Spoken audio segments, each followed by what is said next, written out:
In the sequence of readings for this 5th Sunday of Lent, we have the theme of life running through, and the Spirit very much present as the giver of life. But the Lord himself is seen to be the Lord of life. And we have in the Gospel one of these great I am sayings of the Lord. I am the resurrection and the life. Already in exile there is a thirst for life, and the prophet Ezekiel is giving them hope that as a nation they will be vivified, brought to life from, as it were, the death of exile. St. Paul dwells on the way in which the Spirit of God within us brings us to life. But we need to cultivate that, for the spiritual life is a whole organism that has to be cared for, and to be responsive to the indwelling Spirit is our responsibility, for he cannot act if we are absent from him. But let us look for a moment at this Gospel, so rich and so central. It is not yet the Lord's own resurrection, but the power of the resurrection is already here. Power over death. We, unfortunately, get used to these narrations and forget their force. But there's force on every level in this story. The Lord knows that he is going to have a victory here, and he is not hurried to make himself present when he dies. But then, when it comes to the moment, we see his humanity coming forth. He has knowledge in virtue of the hypostatic union between the humanity and the divinity. But here, the fullness of his humanity comes through in his reactions to the death of his dear friend. Indeed, the concept of human friendship is in some way consecrated and sanctified by the fact that the Lord engaged in this mode of humanity. A lesson to us. True friends are a blessing from heaven, and friendship needs to be cultivated in the Lord. So, what happens? We have the only use of this verb, Jesus wept, coming in. The root of it contains tear. And of course there is, right now in the Holy Land, a church, a chapel built in the form of a tear. It's the Dominus Flevit, where the Lord wept as he came down and saw the sad state of the city of peace that never knew what pertained to its peace. But then we have also a powerful verb when, before the moment of engaging all the authority of his divinity, he had this tremor within him. The root of the verb is initially one that would be used for the snorting of a horse. So there is a physical, deep breath taking place here. He is moved to his human foundations. And the Lord, in these emotions, is, as it were, consecrating and sanctifying the good use of our emotional life. It must not be all emotion, but we are not in the deep freeze. And the Lord can actually make use of emotions. For instance, when we are moved and warmed by beautiful music in his presence, or the beauty of a sight. Things are working on us on several levels when we are in the life of the Spirit. We are fully switched on every level.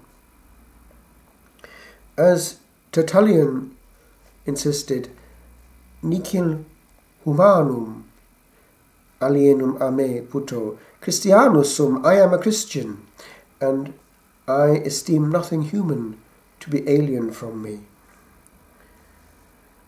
So, we also have the way in which he engages with these dear sisters, and we see the difference between Martha and Mary. We see the interiority of Mary, and we see how she is immediately stirred when she is told discreetly by her sister that the Lord, the Master actually, is there and is calling for her, is calling her. Those words were written on the altar cloth, the altar frontal rather, of our church in Aberystwyth, Magister adest et vocat te, and they were very moving words. The Lord, actually in the tabernacle, is there and is calling thee. So Martha is the one who goes to meet the Lord, and Martha then goes to her sister Mary, who is still. Again, she is still. She is in a still mode, and then when the Lord comes, she is moved. But this stillness is to be perceived. Deep emotions are felt in stillness, and they are deeper than those on the surface, which are stirred by immediate impulses alone. There is the reality of death, which is the common denominator of all humanity. No human being can avoid the issue. All that one can do is put it in the background, put it on a back burner, dodge the issue and never confront it. But it cannot be avoided. So this last part of Lent, the last fortnight, which used to be referred to as Passiontide, is the moment also of our own, not immediate, but remote preparation for our own ending. It's important to calm down during this season. Otherwise, what's going to happen? We'll be perhaps celebrating well, but we'll be fidgeting with liturgical things without caring for our soul and missing the grace of the appointment. It's important to celebrate well the liturgy, but we must never, ever do that at the cost of our soul. It's an error to go into liturgical activism, where all that care is given to the outward performance and the grace of the appointment is missed. She went to join the majority. Ad maiores redivit. Upon this road have many travellers come and gone to where they are, today as yesterday, in their long home, that seemed to them too once so very far from closely touching minutes that filled all that clung unto their void.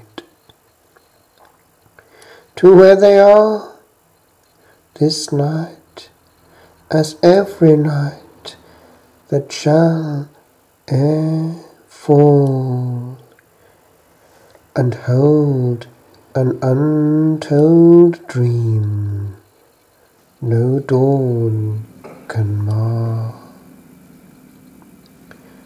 Where now they are,